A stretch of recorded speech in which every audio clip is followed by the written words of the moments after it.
बहुतेक सर्वत्र ठिकाणी 5-6 MMच्या वर हा पाऊस होतोय, त्याच्या जवळपास होतोय, पेरण्यांना सुरुवात झालेली आहे. पण आज दुपारून रेड अलर्ट आहे. मुंबईसारख्या ठिकाणी असेल, ठाणे असेल, पालघर आहे, रायगड आहे, या ठिकाणी रेड अलर्ट दाखवण्यात आलेला आहे. 4-5 तारखेला पाऊस जास्त होण्याची शक्यता आहे. 4 आणि 5 तारखेला रेड अलर्ट आहे. या 4-5 ठिकाणी 4-5 जिल्ह्यांमध्ये पुणे घाटमाथा आहे, पुण्याचा सातारा घाट आहे, पालघर आहे, रायगड आहे, ठाणे आहे, मुंबई या ठिकाणी जास्त पाऊस होण्याची शक्यता आहे. आणि म्हणून सर्वांना काळजी घेण्याची गरज आहे.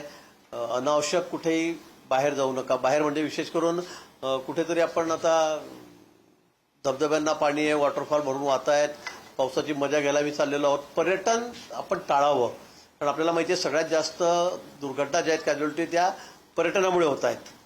शेल्फीच्या नाऱ्यात लागून दरवर्षी आपण बघतो किती जणांना जीव गमवावा लागतो. आणि म्हणून कुठलंही धाडस करू नका. विशेष करून आता पर्यटन धरणावर जाऊन किंवा मोठ्या धबधब्यावर जाऊन हे न केलेलं बरं.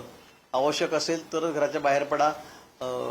वेळोवेळी ज्या ज्या ठिकाणी जिल्हाधिकाऱ्यांना आम्ही त्या ठिकाणी सूचना दिलेल्या आहेत, परिस्थिती बघून त्या ठिकाणच्या शाळा असतील, ऑफिस असतील, बंद ठेवायच्या का सुरू ठेवायच्या हा निर्णय तिथले जिल्हाधिकारी हे त्या ठिकाणी घेतील.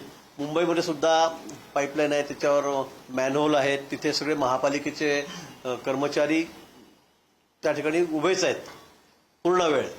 आणि म्हणून त्या ठिकाणी सुद्धा जाता येताना आपण थोडंसं लक्ष दिलं पाहिजे. कुठेही आपला अपघात होणार नाही याची काळजी आपण सगळ्यांनी घ्यायची आहे. शासनाच्या तर्फे, BMCच्या तर्फे आम्ही सर्व अलर्ट मोडवर आहोत.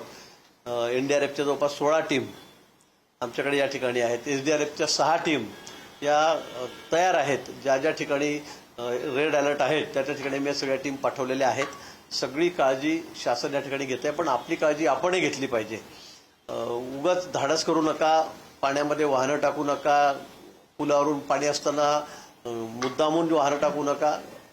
आणि विशेष करून पुन्हा सांगेल की पर्यटन टाळावंच. नाही तर आता सुट्या 2 दिवस शनिवार रविवार, चला पर्यटनाला जाऊ, मला वाटतं हे टाळलंच पाहिजे. अन्यथा मग आपल्याला जीवाशी खेळावं लागतं. हे आपण वारंवार बघतो आहोत. खास करून मुंबईमध्ये जी घटना घडली, चेंबूरमध्ये झाड पडलं, एका मुलाचा मृत्यू झाला, त्यानंतर काही सूचना तुम्ही करतायत का? कारण मुंबईमध्ये पण मुसळधार पाऊस पडतोय, सगळ्या भागांमध्ये पाणी साचतंय.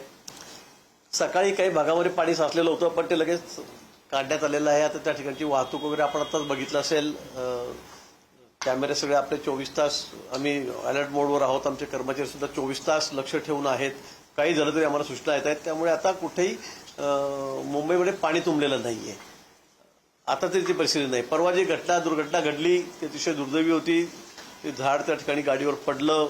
खरं की जुनी झाडं खूप आहेत, वृक्ष आपल्याकडे खूप आहेत, आणि मग वादळामुळे, पावसामुळे ती काही काही ठिकाणी पडतात, दरवर्षी पडतात. पण योगायोगच झाला की बस चालली असताना ते बसवरच ते झाड पडलं आणि एक आमचा लहानसा चिमुरडा मुलगा विचारा तो त्या ठिकाणी त्याचा प्राण गेला. अतिशय दुर्दैवी घटना घडली. पण ज्या ज्या ठिकाणी झाडं पडण्यासारखी परिस्थिती आहे, ज्या ज्या ठिकाणी सूचना करण्यात आलेल्या आहेत, नागरिकांनी तक्रारी केलेल्या आहेत, त्या त्या ठिकाणी आम्ही सगळी काळजी घेत आहोत. BMC सुद्धा कमिशनरशी मी संपर्कात असतो, महापौर आहेत त्यांच्याशी संपर्कात असतो. त्या त्या ठिकाणी आपण सगळ्यांना ती झाडं काढण्याच्या सूचना, ज्या ज्या ठिकाणी अगदी इमर्जन्सी की काढावं लागेल, अन्यथा काहीतरी अपघात होईल अशा ठिकाणी त्याचा विस्तार कमी करणं किंवा मग खालूनच त्याला काढणं, हे सुद्धा त्या संदर्भात काळजी आम्ही शासन प्रशासन म्हणून या ठिकाणी घेत आहोत. रेल्वे स्टेशन आहे, त्या रेल्वे स्टेशनच्या बाहेर काही कामं सुरू आहेत किंवा ब्रिजचं काम सुरू आहे, ब्रिजचं काम सुरू आहे, त्याच्यामुळे त्या ठिकाणी मोठ्या प्रमाणात पाणी साचतंय आणि त्यामुळे नागरिकांना जाण्यासाठी रस्ता नाही. पालिका प्रशासनाशी बोलून यावर्षी काही उपाययोजना निश्चित अशी जे स्पॉट असतील की ज्या ठिकाणी आता काम सुरू आहे आणि मग तिथे पाणी साचतंय, जायला यायला जागा नाही, निश्चित त्या ठिकाणी चर्चा करून प्रशासनाला, विशेष करून BMC प्रशासनाला आम्ही त्या ठिकाणी सूचना देऊ.